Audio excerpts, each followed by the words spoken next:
Sir మనకు దొరకవచ్చు. Sir Pawan U-turn balance చేస్తున్నారు. Pawan U-turn in the sense ఆయన నిన్న పోలీసులకు ఒక 5,500 మంది దాదాపు 6,000 అనుకోండి వాళ్లకు ఆ పత్రాలు నియామక పత్రాలు ఇచ్చారు. చంద్రబాబు నాయుడు గారు కూడా ఉన్నారు, హోంమంత్రి అనిత గారు కూడా ఉన్నారు.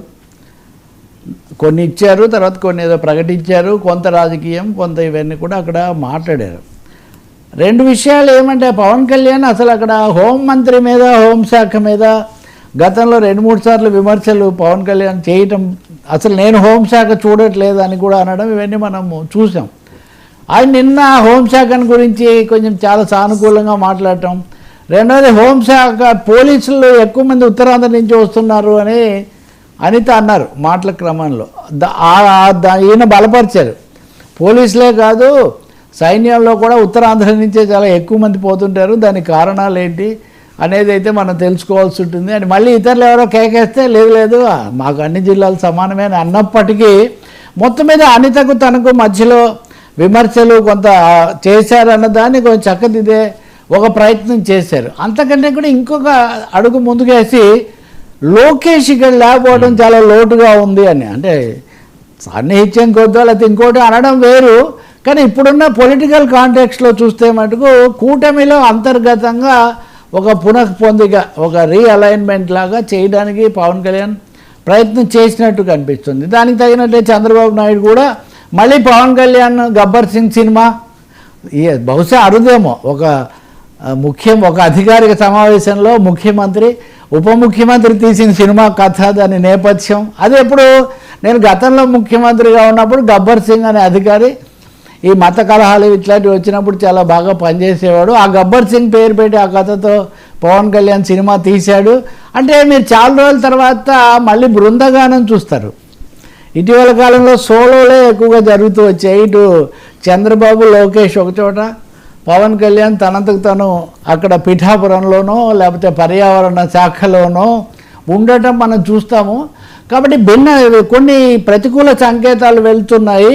దీన్ని మళ్ళీ చక్కదిద్దుకోవాలి, మళ్ళీ మనం అందరం కలిసి ఉన్నామనే ఒక మెసేజ్ పంపించాలని. నిజానికి అది పోలీసులకు ఉద్యోగాలు ఇవ్వటం అనేది మామూలుదే. అక్కడ దాన్ని చెప్పడమే కాకుండా ఈ రాజకీయ పొందికల గురించి కూడా వాళ్ళు మాట్లాడారు. అంటే ముందు ఒక స్ట్రాంగ్ యునైటెడ్ సిగ్నల్ ఐక్యత సంకేతం పంపించాలి అని ఒక రాజకీయ నిర్ణయం తీసుకున్నట్టు కనిపిస్తుంది.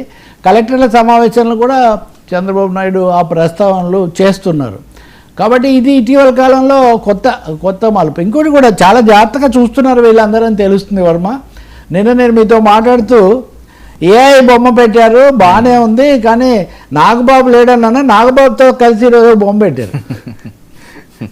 నేను ఇది ఎందుకు చూశారంటే ఎవరో పెట్టారు నిన్న బొమ్మలో నాగబాబు గారు లేరనే ఒక కొరత తీరింది అని. ఇప్పుడు మళ్ళీ ముగ్గురు కలిసి ట్రాక్టర్ నడుపుతున్నట్టు ఏదో పెట్టారు.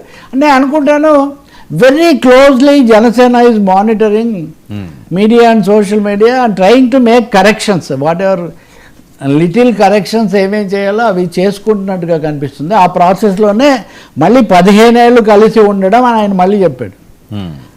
సో మేము సర్దుబాటు చేసుకొనైనా 15 ఏళ్ళు కలిసి ఉంటామని నిన్న బీజేపీ నాయకుడు ఒక ఆయన ఢిల్లీ నుంచి మాట్లాడుతూ చెప్తున్నారు.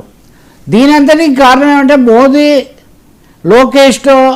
మోడీ నాయకత్వం అనండి, బీజేపీ అనండి, let we travel with Lokesh.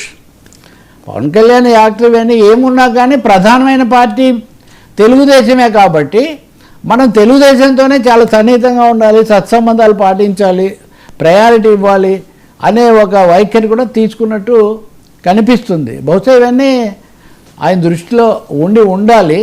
ఈ 2 రోజులు బహుశా కలెక్టర్ల సమావేశంలో మాట్లాడినవి చూసినా మనం చూస్తాం. బట్ యూటర్న్ అన్నది నా ఉద్దేశంలో వంగల్పూడి అనిత పట్ల ఆయన హోంశాఖ అయితే ప్రత్యేకించి ఏం ప్రశంసించలేదు. కొందరు పని కట్టుకొని ప్రశంసలు గూస్ బంప్స్ ఇట్లాంటివి పెట్టారు, కానీ అవేం లేవు, మామూలుగానే ఆయన ప్రస్తావించారు. కానీ నేను అనుకుంటాను ఆ ప్రెజెన్స్, ఆ కాంబినేషన్ ఈ సెండింగ్ ముఖ్యమంత్రి ఆ విషయంలో కొంత మనం దీని క్లారిటీ ఇవ్వాలి, ఈ కన్ఫ్యూజన్ తొలగించాలని నిర్ణయించుకున్నట్టుగా కనిపిస్తుంది. ఇంకొకటి ముఖ్యమంత్రి ఉండగా ఆ బాబురావు అనే అపాయింటీ ఆ రోడ్డు అతను మా ఊరికి రోడ్ లేదనంటే పవన్ కళ్యాణ్ దాన్ని అక్కడికక్కడే శాంక్షన్ చేశారని వార్త. ఇప్పుడు ముఖ్యమంత్రి గారు అక్కడ ఉండగా వాస్తవానికి ఇంకా మామూలుగా ఎవరున్నా ఏం చేసినా ముఖ్యమంత్రి పేరుతోనే కదా గౌరవ. ఇప్పుడు చంద్రబాబు నాయుడు గారే పవన్ కి చెప్పారు, నిజమే, అదే నేను చెప్తుంది. అంటే మీరు వీటి అన్నింటిలో కలిసి ఉంటే కలదు సుఖం అనే ఒక ఫార్ములాను 10 మందిలో దాన్ని మళ్ళీ వాళ్ళు ఎస్టాబ్లిష్ చేయదలుచుకున్నారు. మా మధ్యలో పొరపచ్చాలు ఉన్నాయి అన్నది కాస్త దూరం చేయాలి, లేకపోతే ఇది మంచిది కాదు అని. ఎందుకు మంచిది కాదంటే ఇందాక మీరు అడిగిన దానికి కూడా ఉంటుంది. When the opposition is in offence మనం జాగ్రత్త పడాలి తప్ప మనలో మనకేవో పొరపచ్చాలు పెంచుకోకూడదు అని. అయితే ఒక్కటే ఇందులో ఒక్క నోట్ ఏమంటే తెలుగుదేశం పార్టీలోనే కొంత అసంతృప్తి. ఇప్పుడు నిన్న అధ్యక్షులను ప్రకటించారు. ఈ అధ్యక్షుల ఎన్నిక గురించి మీరు 2 పత్రికలు చూడండి బలపరిచేవి. 2 పత్రికల్లో అన్నీ బాగానే ఉన్నాయి కానీ ఈ జిల్లాలో బాగాలేదు, అన్నీ బాగానే ఉన్నాయని ఈ జిల్లాలో బాగాలేదు. చాయిస్ డిస్ట్రిక్ట్స్ అనమాట. అంటే అక్కడక్కడంతా కొంత అసంతృప్తి అని. కడప మరీ ముఖ్యంగా జగన్మోహన్ రెడ్డి సొంత జిల్లా అయిన కడపలో కూడా తెలుగుదేశం ఎప్పుడూ లేనంత విజయం సాధించినప్పటికీ రావాల్సిన ఐక్యత రాకపోవడం అనేది చంద్రబాబు నాయుడిని ముఖ్యంగా బాగా ఇబ్బంది పెడుతుంది. అందుకని ఆయన ఎక్కువ టైం పార్టీలో కూడా తేవడానికి. సో నేను అనుకుంటాను పార్టీని యూనిఫై చేయటం, కూటమి కూడా కలిసి ఉంటాం. దానికి Satyakumar is brand ambassador from BJP.